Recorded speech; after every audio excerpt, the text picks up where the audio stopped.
क्या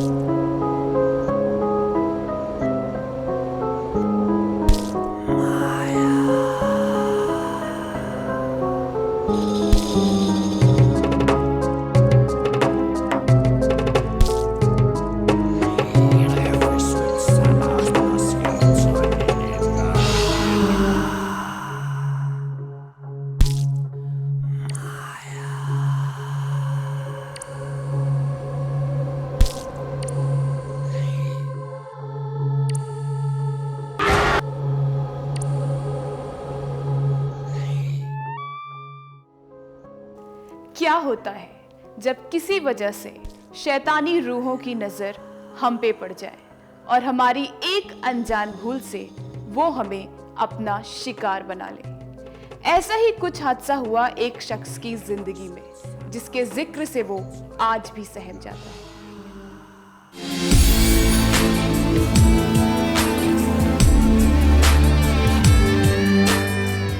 ये कहानी है परितोष सहाय की, जो जौनपुर के सिंगार नगर में अपने दो बेटे रोहित और राकेश के साथ रहते थे।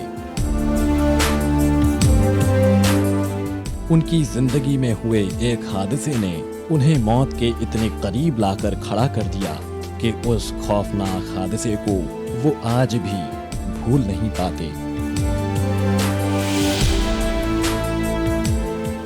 बात एक शाम की है, जब परितोष सहाय अपने बड़े बेटे राकेश के साथ कहीं से वापस आ रहे थे।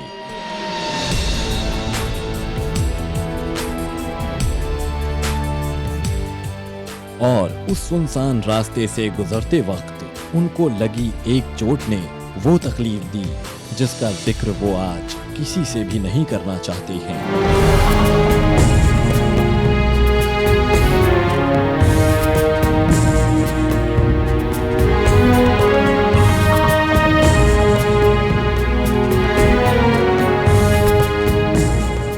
उस सुनसान रास्ते से गुजरने पर परितोष के चोट से गिरी कुछ बूंदों की गंध को किसी ने सूंघ लिया था।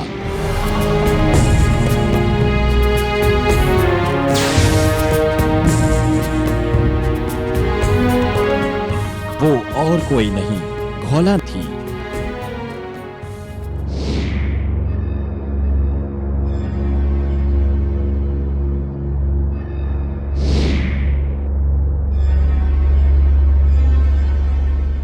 ये घोला नाम के शिकार 20 दिन में सिर्फ एक बार खाना खाते हैं, वो भी पूनम की रात को। कभी कभी ये घोले इंसान के साथ जानवर की भी लाशें खा लेते हैं।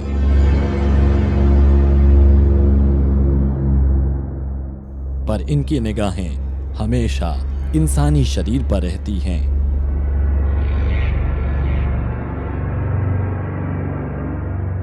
और एक बार अगर किसी इंसान के खून की खुशबू इन तक पहुंच जाए तो वो इंसान किसी भी सूरत में इनके शिकंजे से बच नहीं सकता।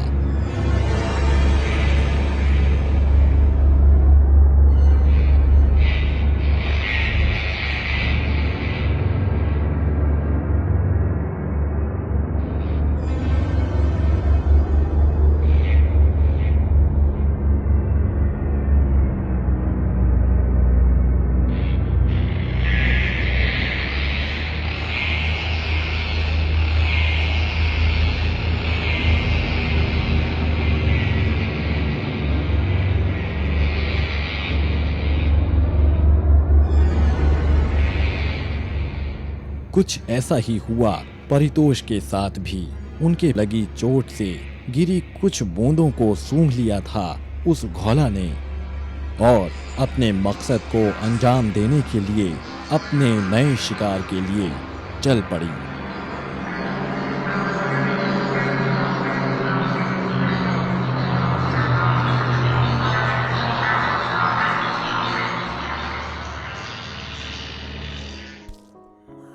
जिन्नों में घोला जो है सबसे शक्तिशाली और खतरनाक होते हैं। 20 दिन में ये एक बार भोजन करते हैं और मानव की रक्त की खुशबू अगर इनको मिल गई तो ये मानव बच नहीं सकता है, उसको ये समाप्त कर देते हैं। तो बहुत ही खतरनाक किस्म की जिन्नों की जो चिन्हों की जो स्थिति है उसको हम घोला कहते हैं और ये मानव के लिए बहुत ही खतरनाक है। 20 दिन में एक बार ये भोजन करते हैं। किस शैतानी रूह ने परितोष को अपने ही जाल में फंसा लिया था? किस वजह से वो उसके घर में रहने आई थी? क्या मकसद था जिसको वो अंजाम देना चाहती थी? इस राज की हकीकत से मैं पर्दा उठाऊं।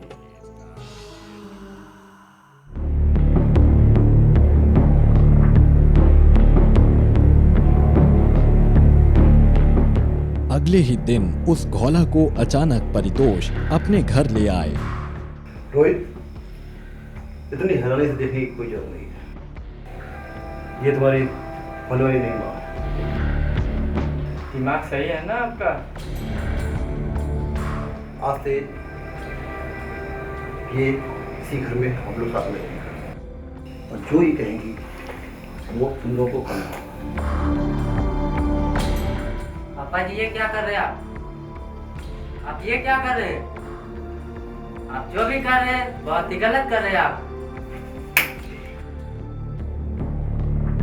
राकेश और रोहित को समझ में नहीं आ रहा था कि आखिर वो औरत है कौन।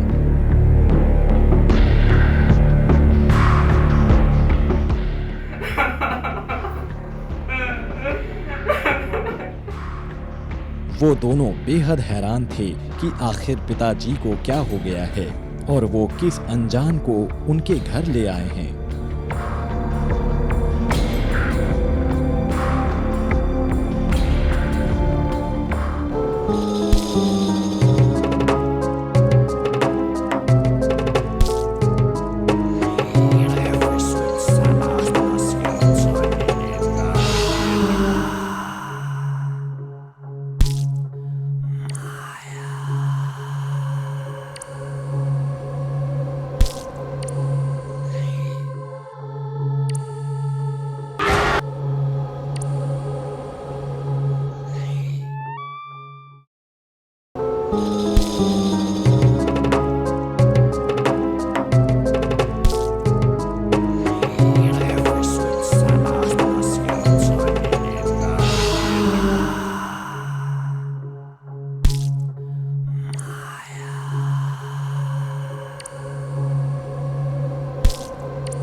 क्यों अपने ही बेटे का दुश्मन बन गया था परितोष?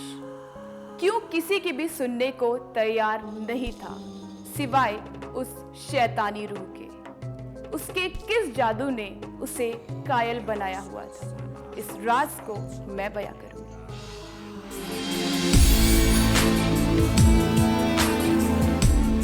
उसी दिन से उस घोला ने परितोष की इतनी खिदमत की कि परितोष को घोला के अलावा कुछ भी नजर नहीं आ रहा था।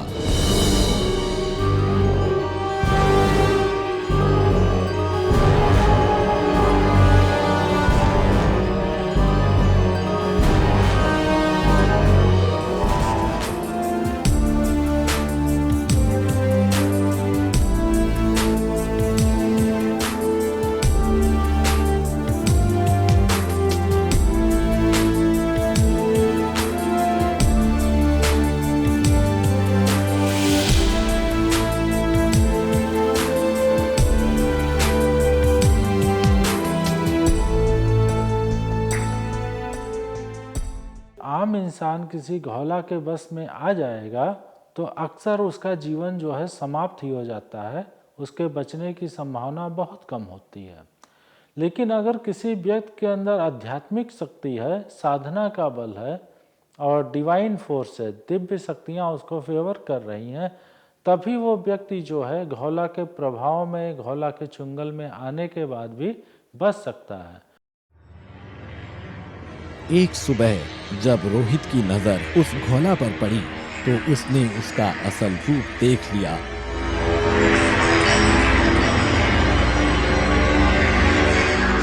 उसको देखते ही डर के मारे रोहित इतना दहशत में आ गया कि उसकी जुबान से कुछ निकल ही नहीं रहा था।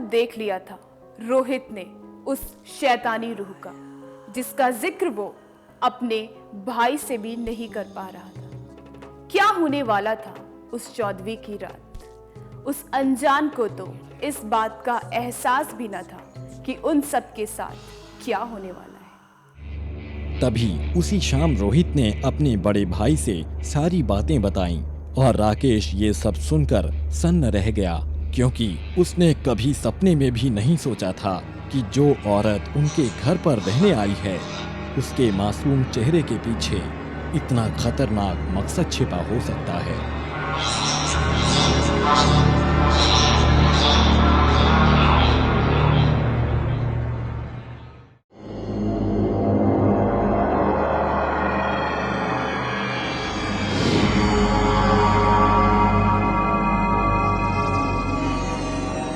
उसी रात जब राकेश ने भी उस घोला को अपने असल रूप में देखा तो उसके भी पैरों तले जमीन खिसक गई।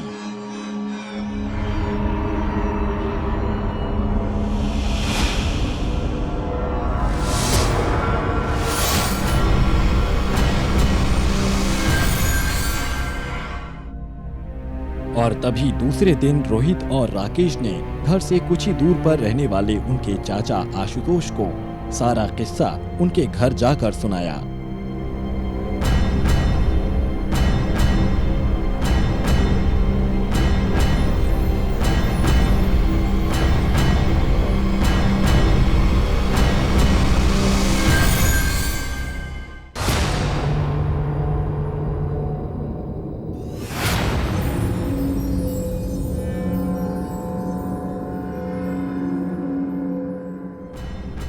उनकी बातें सुनने के बाद चाचा आशुतोष रोहित और उसके भाई के साथ एक पुजारी बाबा के पास गए और उन्हें भी अपनी आप बीती बयां की।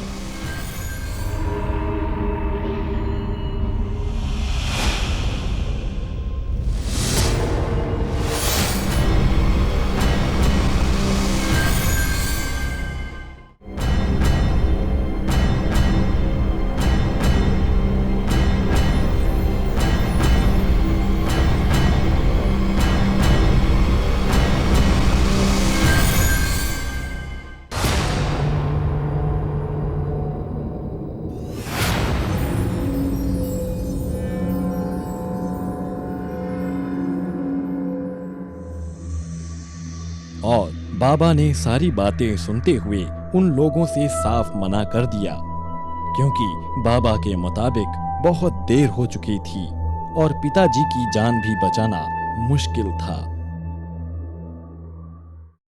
सामान्य साधक है, सामान्य बाबा है और घोला जो है अपने असल रूप में आ गया है, तो हो सकता है कि वो जो मानव है, जो पीड़ित है, वो तो घोला के प्रभाव में नष्ट होगा ही, समाप्त होगा ही।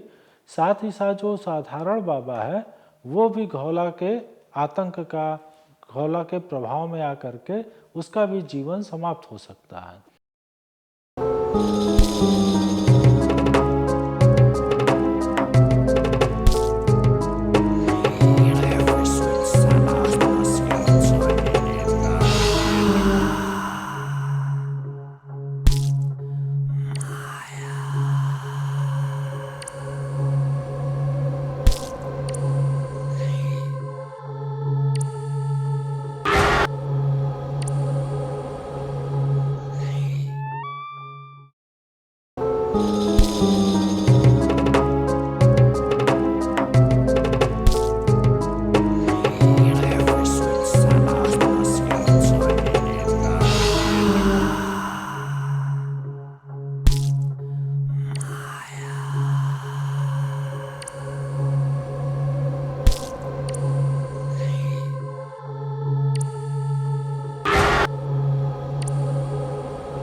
रोहित के बहुत जिद करने के बाद आखिरकार बाबा मान गए और उनके साथ चलने का फैसला किया।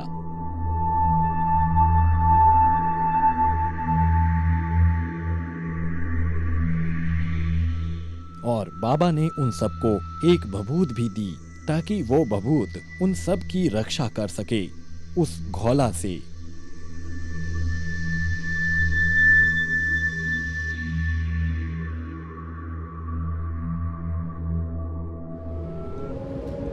और फिर बाबा पूरी तैयारी के साथ रोहित के घर पहुंचते हैं और घर के अंदर दाखिल होते हैं। तभी उनकी नजर उस घोला पर पड़ती है जो रोहित के पिता परितोष को अपना शिकार बनाने वाली थी। बाबा ने उस घोला का ध्यान अपनी तरफ खींचने के लिए उसे पीछे से आवाज दी।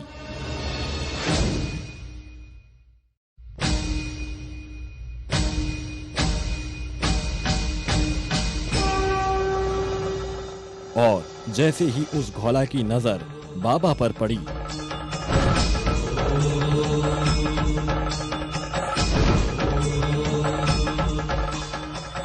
तो बाबा ने उसे ललकारते हुए अपना हाथ काटा और अपने ही हाथ से टपकती हुई खून की कुछ बूंदें जमीन पर गिरा दी।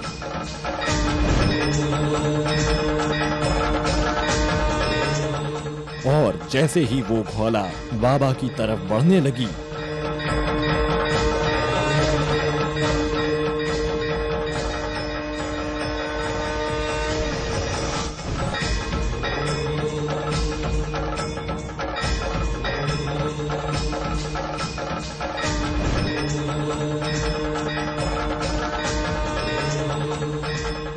तभी उन्होंने अपने पास से गंगा जल की कुछ बूंदें उसके ऊपर छिड़क दी और बाबा के उस पवित्र जल की बूंदें जैसे ही उस घोला पर पड़ी, वैसे ही वो तड़पने लगी।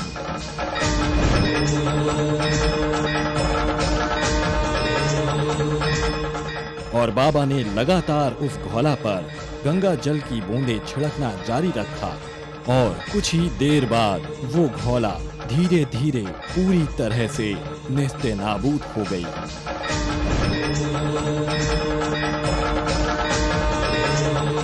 तभी परितोष को भी होश आ गया। फिर रोहित और राकेश ने बाबा की मदद से अपने पिताजी की जान बचा ली। ये मामला चाहे जैसा भी हो, मगर जो रोहित और राकेश के पिताजी के साथ हुआ, इस वाकये को वही दोनों समझ सकते हैं।